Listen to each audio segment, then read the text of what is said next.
hello everyone एटा मो husband चिंगुड़ी नहीं के आइचंती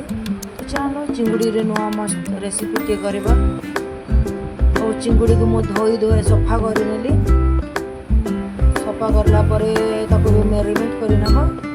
मोटा अदा लहसुन पेस्ट ना सब मिक्स करके पेस्ट कर देछि सेटा के चम्मच दे देबा तापर हल्दी पाउडर लंका गुंड लंका पाउडर और अपन जहाँ जहाँ भी पकईबे आपण हिसाब से मुझे ज़्यादा किसी पकईनी ओनली अदा लहसुन पेस्ट मैंने मिक्स कर लंका पाउडर हल्दी पाउडर एंड लुण ये देती कहीं मुझे मैंने निज हिसाब से मुझे भजा काढ़ी से अदा लहसुन पेस्ट अदा लहसुन पेस्ट न देखिए भी ट्राए करते हम जब आप मैंने तरकारी करने जहाँ किसी भी भी करेंगे मुझे ताबा नहीं जाइए ताबा यूज करें मैंने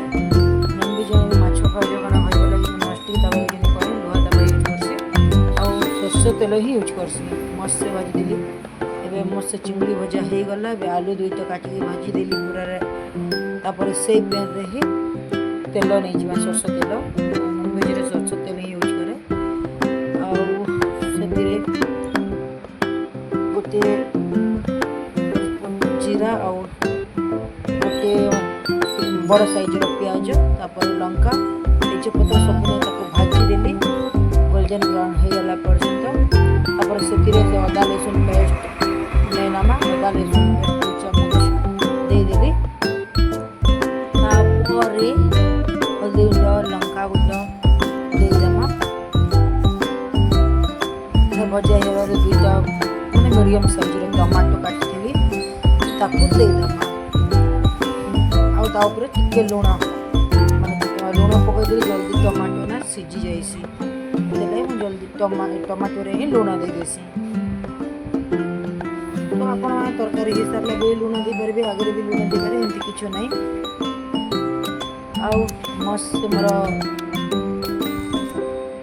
देखा कि सुंदर देखा देखिए मोर मसला भी पूरा सुंदर देखा पूरा रेडी गला बस आलू दुईटा काटी देना फ्राए कर पकईदेव और टिके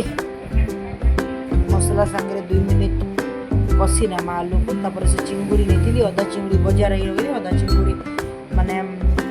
कषा चिंगुड़ी आलू कषा नेली मु 2टा आइटम करी ना चिंगुड़ी भजा और चिंगुड़ी कषा तो तापर टिके पानी देकी 2 मिनिट कषि नेबा तापर निजर आ टिके पानी देकी टिके सिझवा पाई को छाड़ी नेबा 5 मिनिट 5 ରୁ 10 मिनिट भितर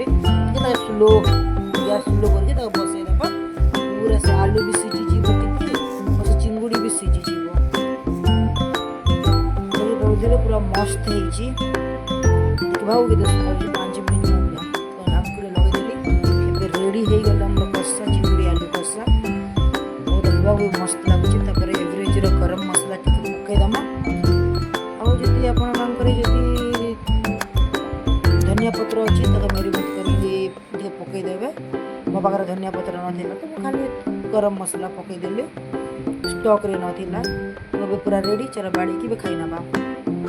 देखिए ताली चिंगुड़ी कषा चिंगुड़ी आलू कषा चिंगुड़ी भजा आउे झुरी माछ फ्रिज स्टॉक थी गरम कर देकी नहीं खाई दूसरी